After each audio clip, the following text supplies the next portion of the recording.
Teshadele, everybody. Welcome to our class on the Tibetan Book of the Dead. I know there's several other people that will be joining us either next week or the week after that are on vacation right now, so we'll have to make some accommodations, but we wanted to try and do this class so that we could record more than just me lecturing, which means discussion, so we'll pass around the microphone for that purpose a little bit later on. But today we're mostly going to introduce the material and the text that we're talking about here. And the basic book that we'll be using is the Tibetan Book of the Dead, the version that was written on a teaching given by Trungpa Rinpoche, and also then edited with some information from Francesca Fremantle. So it's the Fremantle Trungpa version of this. There are a number, actually quite a few different versions of the Tibetan Book of the Dead that are out there, been translated a number of different times. The original, the earliest translation into English was done by Wentz, what's his first name? Or Evans Wentz. And he had his own particular biases, kind of like everybody else does, and as a result it was not a particularly good translation in terms of being authentic. But it was the first one, and as a result it is the version that has received the most publicity, that people in the West are most aware of. But the reality is there are several Tibetan Books of the Dead. There's not just the one. And I'm not just talking about translations. I'm talking about original sources. There are a number of these. There are, within the Tibetan tradition, a number of traditions for dealing with death, dying, and so forth. And so it's not just limited to the Tibetan Book of the Dead either. And so we'll talk a little bit more about some of those later on in the course. We'll actually look at some other materials and how they are used as a part of that. Today we're primarily just introducing this, and so I want to talk a little bit about the text and what some of that is, but also talk about this version that some of you may have seen. And obviously is a much thicker text than the other one. So I want to talk a little bit about that and the content of it. This is supposedly the only translation that has everything in it from the original version. And so that's the main difference in terms of the content of that there's a lot more to it than the basic part of it, which is hearing, liberation upon hearing. And so that's what this text is, plus a few prayers. That part of this book is this. So there's a lot of additional material in this book. So we're going to go over that just to familiarize you a little bit with what is in that other version as well. A few other just notes on the Tibetan Book of the Dead, and I may bring in a book, a more academic book, to share with you. We're not going to go through all of the details on it. The Tibetan Book of the Dead, according to the legend, was written by Padmasambhava, buried away, and eventually discovered as a dharma by Karma Lingpa. And Karma Lingpa lived in the mid-1300s, and he apparently, or supposedly, found the text and then began to share that. The historical evidence, however, contradicts that just a bit. The actual content of the material in the book shows signs of having come from a number of different sources. Some of them, or at least one of them, appears to have come directly from India. Others, there were many different traditions within Tibet on dealing with death and dying, and it appears to touch on a number of those different sources. But some of those sources originated after Padmasambhava, which makes the idea that he wrote it and buried it a little bit difficult from an academic point of view. Now, as far as I'm concerned, it doesn't really matter, but from an academic point of view, I think it's important to at least be aware of that fact. So part of what we're talking about then is this basic text, which has come down and has been spread and become popular, particularly in the West. It's also popular in Tibet, but it became the one that became popular in the West as far as the tradition has gone. And so we're going to be looking at that and trying to get a good understanding of what is being addressed here. Now, this book is part of a series of texts as well that deal with 6 different bardos. A bardo basically is an in-between state. So anything like between here and here is a bardo. Okay? It's any particular time. And so the 6 bardos, which some of you perhaps took the class Natural Liberation or our Essentials class, and Natural Liberation text also was supposedly written by Padmasambhava, and it's addressing those 6 bardos. The 6 bardos include the bardo of living. This life is a bardo. And during this life, we have dreams. So the dreams are a second one of those bardos. We also do meditation practice. So meditation is a third one of those bardos. The fourth one, we begin to approach what we commonly think of as the bardo, and that's the process of actually dying. And so the bardo of dying is the fourth one. And then we get into the bardo after dying and before we are reborn. And there are actually 2 parts to that as well.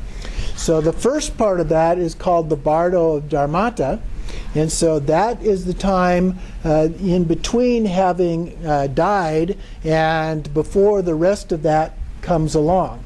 And so that part of it involves this particular set of events that take place, and then it's followed by the last one, which is the bardo of becoming. So those are the 6 bardos that are being addressed here. Continuing on then, one of the other things that I wanted to mention before we start looking at the book itself is that in the process of dying in Tibetan Buddhism is a little bit different than it is in a Western scientific point of view. And so one of the common ways of describing it is that there is a dissolution process. And so in the beginning we go through the dissolution of the elements, and it's often described then through a process of the dissolution of the earth element and the fire element, the wind element, and so forth. As we go through that, there are certain experiences that we have with the body. There, for the earth element, for example, there's a kind of a sinking, a heavy sensation that goes on. With the fire element, it feels like you're beginning to get cold, particularly at the extremities. The water element, you become kind of dry and so forth. So we go through this dissolution of the elements, and then we go through the dissolution of consciousness. The difference between that is that that's the point at which you stop breathing. So from a Western scientific point of view, at that point you would be called dead. But from a Tibetan Buddhist point of view, you haven't died until the consciousness itself has ceased. And so then we go through a period of 3 different dissolutions related to consciousness. And it's associated with the channels, winds, and drops within the central channel, which are described as having this central channel that goes just below the navel here, although in some cases it's described as going down further than that, and then also going up to in the center of the crown of the head, although sometimes it's described as going completely up to the very top of the skull. And so at the 2 extremes of that, in the forehead and just below the navel, are 2 bindus, or little circles, if you will, of light that are related to the father and mother. And so the father is at the forehead, it's white, and the mother is down at the navel and is red. And so during this dissolution process, what happens is they begin to move. And so we begin to have an experience as the father comes down, or well, I guess it's the father comes first, down. And so we have an experience of everything begins to turn white. I guess I should back up because there's similar kinds of experiences with the elements. And so with the elements, and this varies a little bit from one source to another, but with the elements, the first experience that we have is kind of like a mirage. And then the second experience that we have is smoke. The third one are sparks, like from a fire or fireflies. And then a candle, like a one that's kind of wavering in the flame, is kind of wavering in the wind, like a butter lamp or something like that. And then it begins to steady. Okay, that's the point at which the dissolution of elements stops, and we move into this dissolution of consciousness. So the experience of that, the first one, is everything begins to turn kind of white. It's sometimes described as a clear autumn sky. Now, our skies are very blue rather than white, but if you have kind of a white haze, which sometimes can happen, then I suppose that would be a little bit more like that. And then the next one is a red or orange kind of a color. So that is the dissolution with the female drop coming up to the heart. Now both of these come to the heart. So the first one coming down from the forehead, the male one, to the heart, and then the female one coming up, and we have this experience of a red or orange color. And then they encircle the essence drop at the heart, and everything goes completely black. It's just kind of like they surround it completely. Nothing can get in. So it's totally black. That is the moment of the death. We've totally lost consciousness. And so that's the moment of death from the Tibetan Buddhist point of view. But that's not the end. Consciousness goes on. And so then we have an experience where out of that complete blackness, if you've ever been down deep in the earth in a cave where they've turned out all of the lights, and you cannot see anything. It's an inky blackness. You can't see your hand in front of your face. There's just no visual experience whatsoever. So that would be kind of what that is like. But out of that, we have an experience of what is referred to as clear light. Now, the Buddha is said to have had that experience of clear light at the moment of his enlightenment. Now, if you recall the story of the Buddha, he talks about early in the morning seeing the morning star. And so there's a tendency to think of clear light as something like the appearance of the morning star, which of course is the planet Venus. But when you look at the descriptions of clear light, that's not what it's like at all. It's not a visual experience at all. And so clear is a little bit like, is that clear? Okay? It's an understanding of something. And the light is kind of like a luminosity. It illuminates things. So it's more like a clear understanding of things. You finally get it. Okay, this is real. As opposed to the experience that we're having right now, which we often call real, but from a Buddhist point of view, we describe it as being very illusory. Interestingly enough, from a scientific point of view, we describe it as also being rather illusory. We can't see atoms or subatomic particles, for example. We can only see a very tiny fraction of the electromagnetic spectrum. Our sense of smell isn't even close to most dogs. We don't have any sense whatsoever of things like bats and dolphins, where they have sonar, right? Experiences. I mean, they experience things very differently than what we do. There's some evidence that human beings were not able to experience the color blue until relatively recently in our development. some of the various early writings never describe anything known as blue. So that's fairly recently. I mean, writing has not been around for all that long in terms of the history of humankind. And so all of those kinds of things are examples of how illusory what we call reality is. But from a Buddhist point of view, it's that we understand things, we take things as being real, we treat them as if they're permanent, and they're not permanent at all. And so the Buddha described this as emptiness, which is kind of a confusing translation of the term, but it's empty of inherent existence. Well, what does inherent existence mean? Inherent existence means that it is something that is by itself. It is independent, cannot be further divided into any subparts whatsoever, and is permanent. Those three things. Okay? And that comes directly out of the Vedas in describing the soul. All right?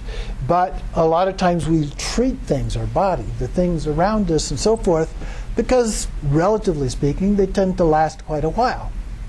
But we begin to treat them as if they are real, that they are permanent, even though intellectually we know that's not true, particularly in the West. I mean, I don't know anybody that would say anything is permanent anymore, except change itself. The only thing permanent is change, right? We have an expression about those kinds of things.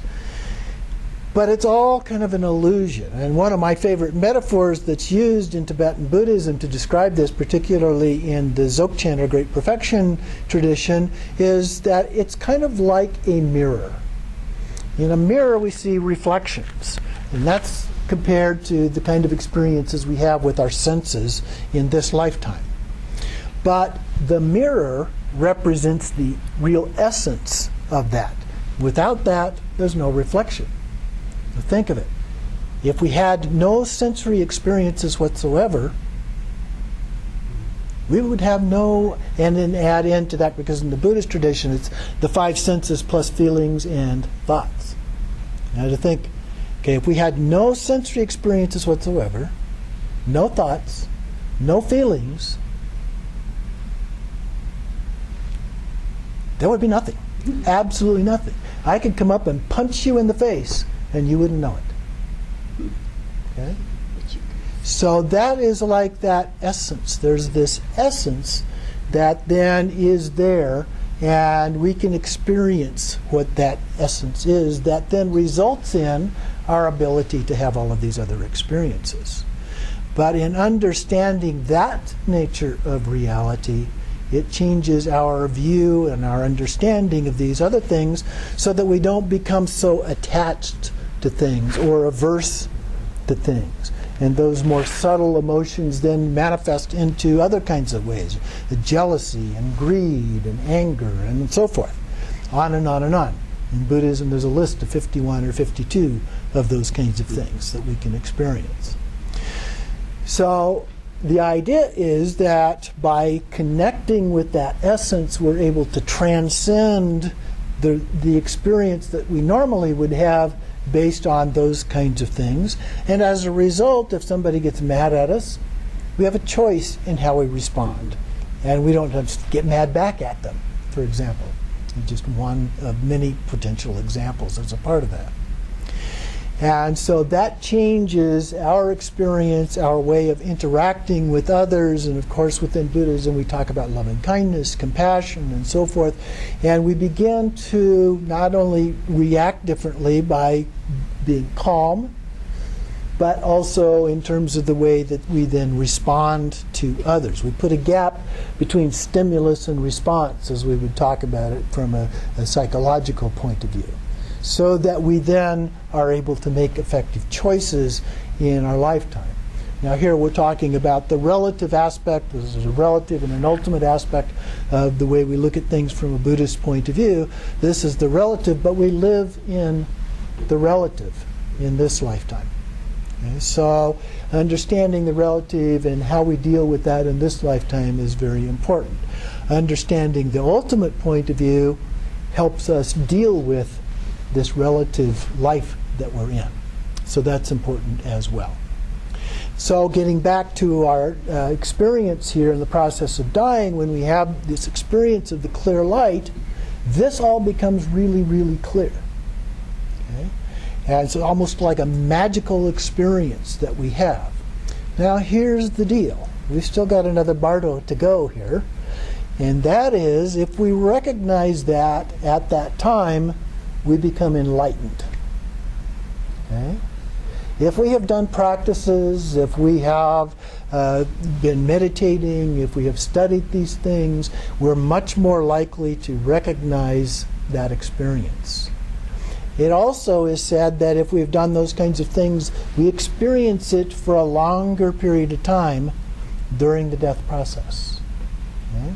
So that increases the likelihood that we will recognize it. If we haven't done any of those things, what happens is that it goes by so fast we don't catch it. And then we go into the next bardo, the bardo of becoming, which, based on our Buddhist tradition, which involves reincarnation, is the process of our mental body going through some experiences and eventually being reborn as either another human, an animal, an insect, who knows, depending on what our karmic experiences from the past have been and the particular causes and conditions that are applicable at that point in time. So that's the basic context for all of this. The focus on this is from the dying, because there are some things that can be done during the dying process, particularly a practice known as POA, the transference of consciousness, and then other meditations that can be done to help us prepare for first the Dharmata experience, and then secondly the bardo of becoming. There are many, many, many opportunities to recognize what's going on during the bardo. And that is what leads us to enlightenment. If we don't recognize what's going on, then we go to the next phase and the next phase and so forth until we finally become reborn in some form or other. But if we recognize any of those, then we have that opportunity to be reborn, if you will, in the form of a Buddha, an enlightened being. And if we're following the Bodhisattva path, then we would choose to be reborn, to come back, in particular, to help other beings. Or we might choose to go to kind of a Buddha heaven, if you will. There are various kinds of Buddha fields that are in the tradition, that we have choices that we could go to a Buddha field where we can sit at the foot of a Buddha, Amitabha, or one of the other Buddhas, to learn all of those things that we haven't yet completely learned until we too become a fully manifest Buddha. And then we can help benefit beings.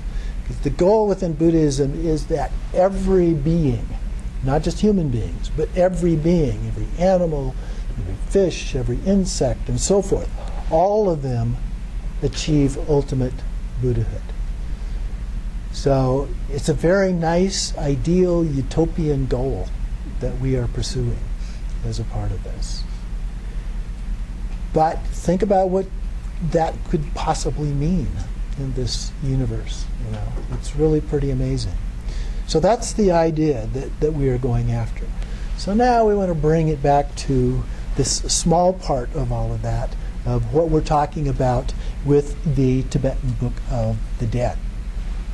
So first, I have some handouts that I want to pass those around.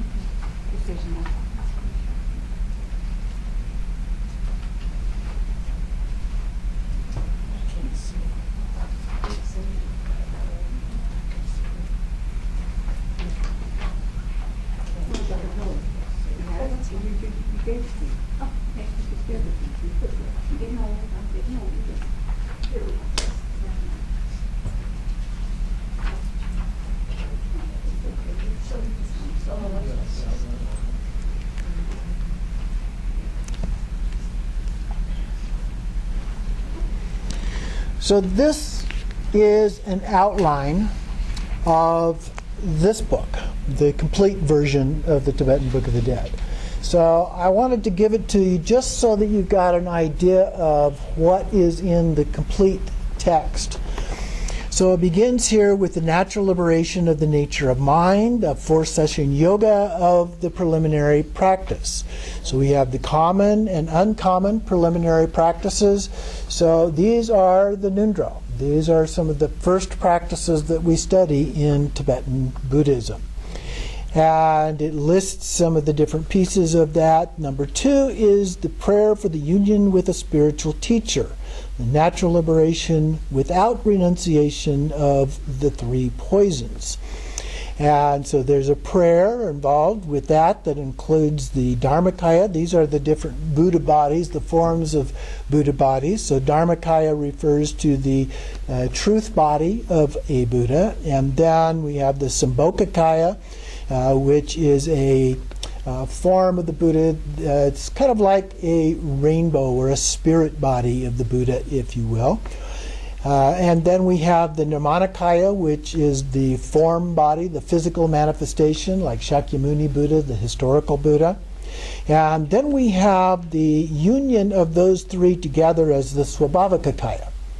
So all of those taken together. Sometimes it is described as a comparison with the Christian tradition, where Jesus would be like the Nirmanakaya form, and the Holy Spirit would be like the Sambhogakaya form, and God would be like the Dharmakaya form, and then the Godhead, if you're familiar with that concept in the Catholic tradition, would be the 3 of those together as one. Okay? So there's some similarity. It's not an exact match, but it is somewhat similar.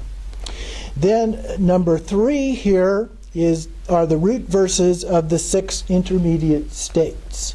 And this is a relatively short part of the text, and it's actually in the version of the book that we are using here as well, the Trungpa Rinpoche version.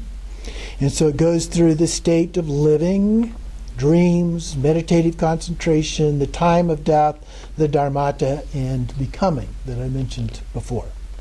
Number 4 is the introduction to awareness, the natural liberation through naked perception. This is oriented toward that dharmata part. And the practices of Dzogchen, or great perfection, are focused in that particular area.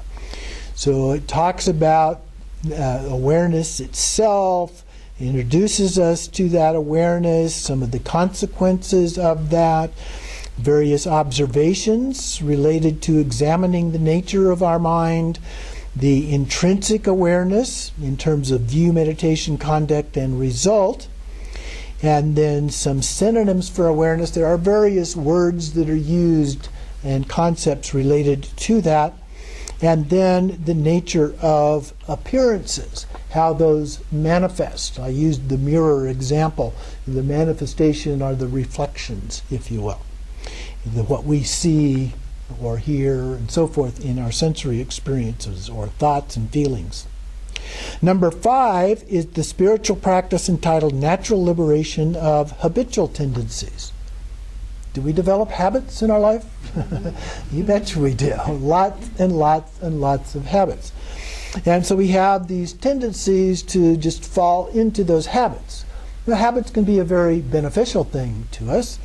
It helps us not have to make a decision every time we brush our teeth of when we're going to do that, or which way am I going to drive to work today. Sometimes we decide to look at those from different points of view and drive a different path and so forth. But we do a lot of things habitually, and it can be very helpful to us, but it can also get us into ways of doing things that blind us to alternatives. And so there are some different prayers here. There's a purification. There's the main practice involved, the visualization process associated with that, and some additional prayers and so forth. Number 6, natural liberation of negativity and obscuration through the 100-fold homage to the sacred enlightened families. And so this goes through and talks a little bit about the 100 peaceful and wrathful deities.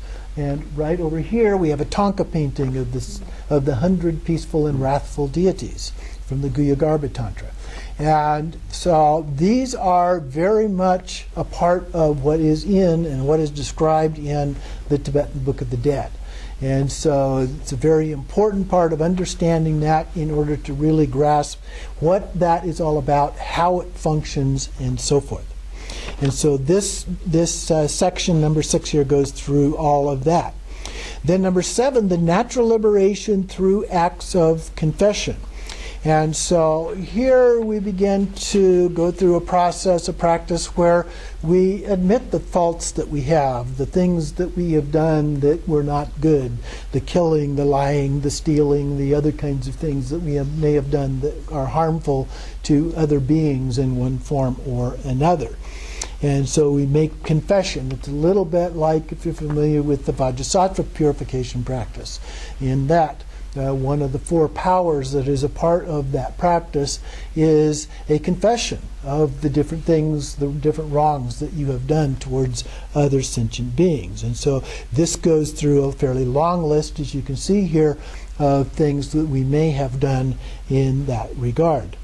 Number 8, natural liberation through recognition of visual indications and signs of death. So in this one, we're beginning to get into the actual dying process itself. There are some external signs of death, so if you're observing somebody, you can see those kinds of things. There are internal signs of death. The breath is one of those, and the way that we see them in dreams, perhaps, and so forth. There are also some secret signs, the signs of a remote death, where you become conscious and aware, perhaps, of the death of somebody else in a different location. Signs of near death, where you come close to dying but don't actually die. You may have even experienced one of those things in your own life. We talk about people that have near-death experiences. This is very close to that kind of thing. And then signs of extremely near death. And then the movement of the generative essences. That's a little bit what I was talking about earlier. The dawning of the inner radiance. So that is the dharmata part of it, and so forth. And then number 9, the natural liberation of fear through ritual deception of death. And so here there's a consolidation rite for averting death.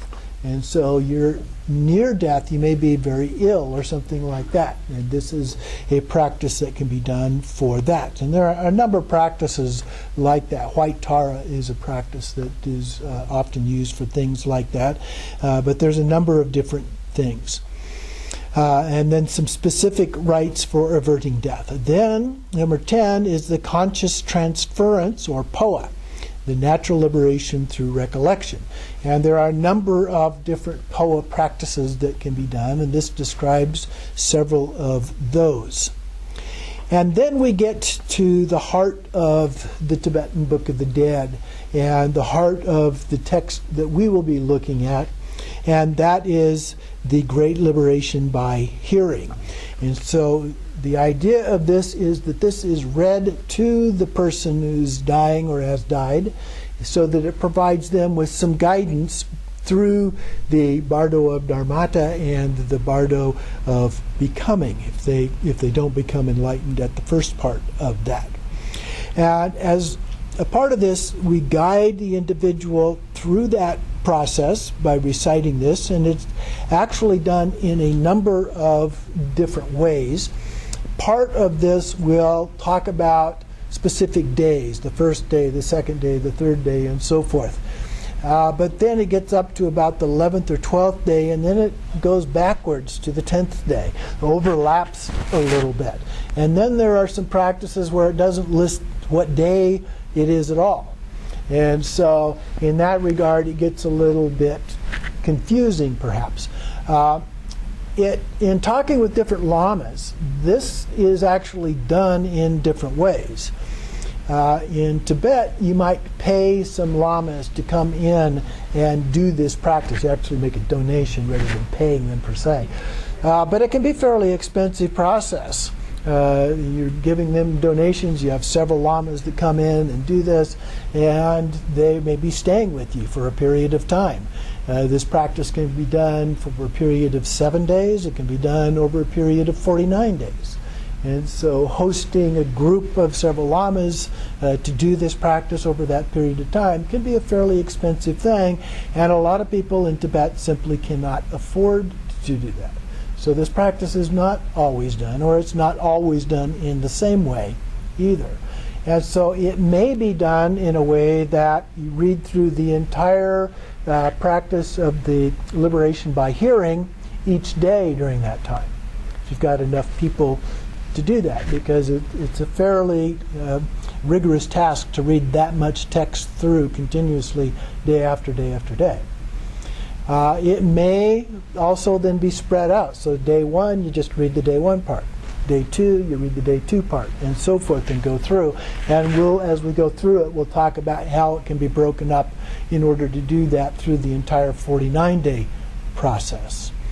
There is a practice approach that's used particularly by the Gelugpa tradition, where they use a 7-day cycle. And so they go through parts of it over 7 days, and then they start over again for the next 7 days. So they describe the process of dying as a 7-day process, but if you haven't completed the bardo to the point of reincarnation during the first 7 days, then you go through the process all over again. So you can see that even in the Tibetan tradition, it's viewed in slightly different ways on how we do that. This is related primarily to the Nyingma. What we're going to be looking at is primarily the Nyingma tradition and the Kagyu tradition. Those two have fairly similar approach to all of that. But this one, the introduction was by the Dalai Lama, and so it's not strictly done just by those two branches of the Tibetan Buddhist tradition. It's done by others as well as a part of that. Then we have number 12 is aspirational prayers. Okay, and so there are some aspirational prayers. Those aspirational prayers also happen to be in our text as a part of that. So we've got those as well. And then 13 is a masked drama of rebirth. Now you may be aware that in the Tibetan tradition that they do these plays. They're kind of like morality plays in Europe, but they're plays, they're theatrical, they use masks, they do different kinds of dances and other kinds of things associated with it, and there's a drama. And so one of those plays is in this book, and it describes the play, and that's how most people, because most people are not monks and nuns, they're not in monasteries and so forth, but they're done in the community. And it's a way of helping teach the community what the tradition is. And so this book has one of those plays written out, like you would read a Shakespeare play. It's written out in the text form for us in the book. Next we have number 14, the liberation by wearing, natural liberation of the psychophysical aggregates. And there are a number of these that are called liberation by wearing. And you can do that on a small form of text. Oops. What happened to it? Okay, we'll have to find it. That is in a small cast, and it has the complete text of this on it. A lot of times it's done in the form of a circle, and there is an example in here, but it is done differently in different ones.